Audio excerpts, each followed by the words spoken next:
So, Petronenov gave a lot of literature. From that literature, remaining questions are all created.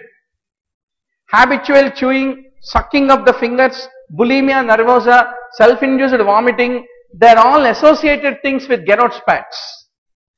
Dupuytren's contracture, Ledderhose syndrome, Peyronie's disease, autosomal dominant Bart-Pumphrey syndrome, we never heard, we never see. Huh? So, what is the possible other diagnosis now? You tell the answers quickly. Bulimia nervosa. And where else do you see except rheumatic carditis? And that's all. Now, this question, 58-year-old opiate analgesic oral penicillin, woody feeling indurated floor of the oral cavity. Easy answer, Ludwig's angina. Okay, once more, pick up from the NAGM. So, this is called as revenge for NEET cancellation. So, NEET mein these questions are expected to be there. Not with the case study, with the image. But NEET was made simple. So, this is the NEGM case study once more. Ludwig's. Okay, October 2nd, 2008 issue. Verbatim.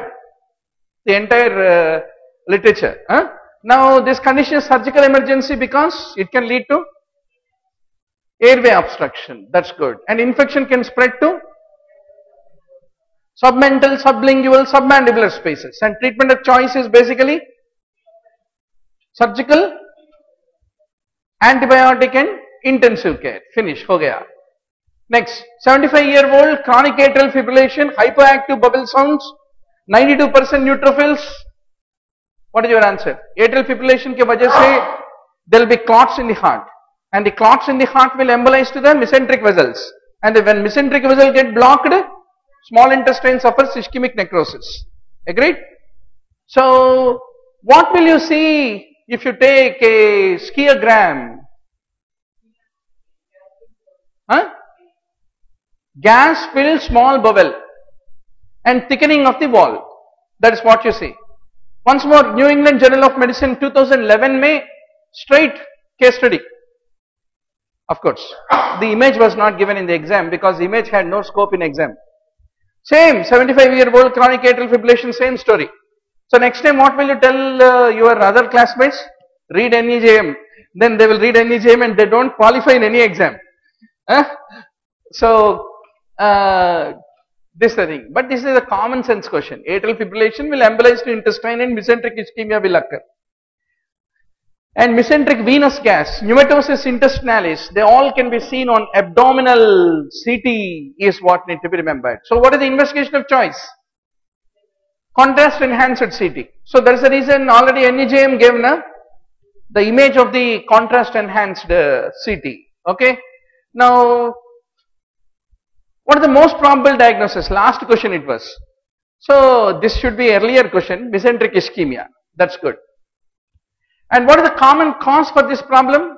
Mesentery supply small intestine. So, superior mesenteric vessel is the one which is associated. Now, a 20-year-old female stabbed in the xiphisternum, tachycardia, prominent neck veins, muffled heart sounds, Beck's triad. What is that called as? Cardiac tamponade. And how do you evaluate that, doctor? Bedside ultrasound. Don't tell electrical alternance, I will see it on ECG. There are many causes for electrical alternance. Commonest cause is Sister Lily wrongly putting the leads, or maybe patient is excited and having excessive breathing leading to electrical alternance. So, what is your answer? Bedside ultrasound. That's good. Bedside ultrasound. Now,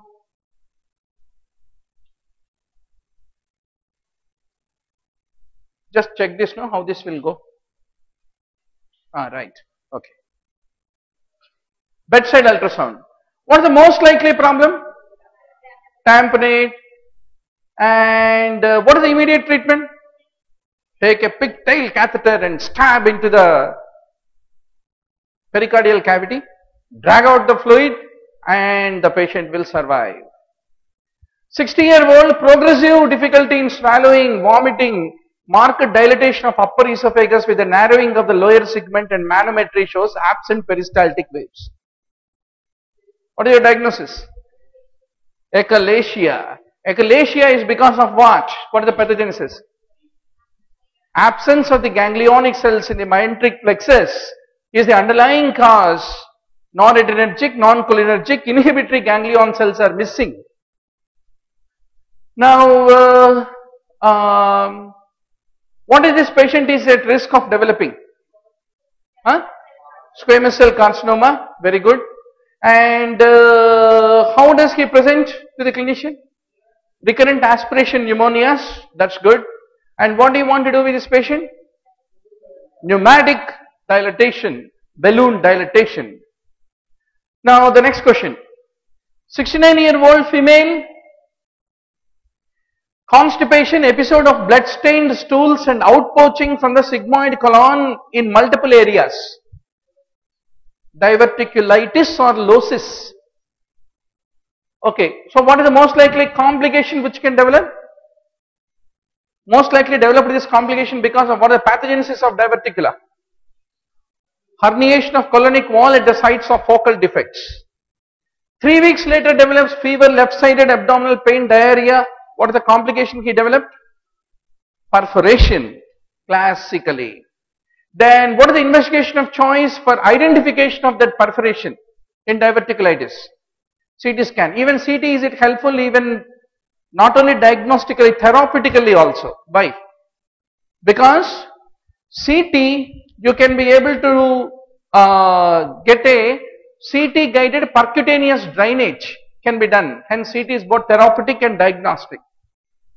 Now a 45-year-old female, 3-year history of painless, soft, slow growing swelling in the neck, upper trunk, upper back, shoulders, alcohol consumption, non-smoker, laboratory shows blah blah blah blah.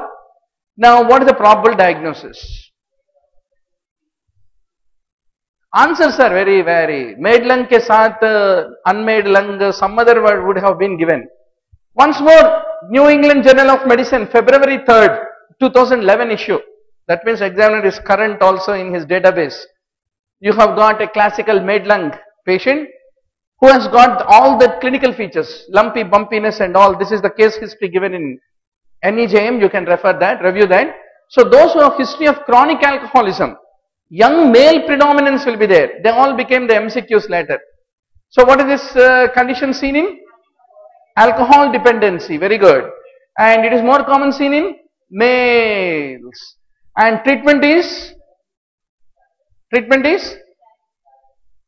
statins to decrease the abnormal lipid profile. And which enzyme is indicator of alcohol?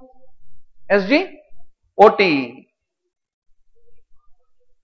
SGOT. That's good. So that brings to the end of this session, doctor. And I request you, those who wrote JIPMA, you can send the questions to support@onlinembbs.com.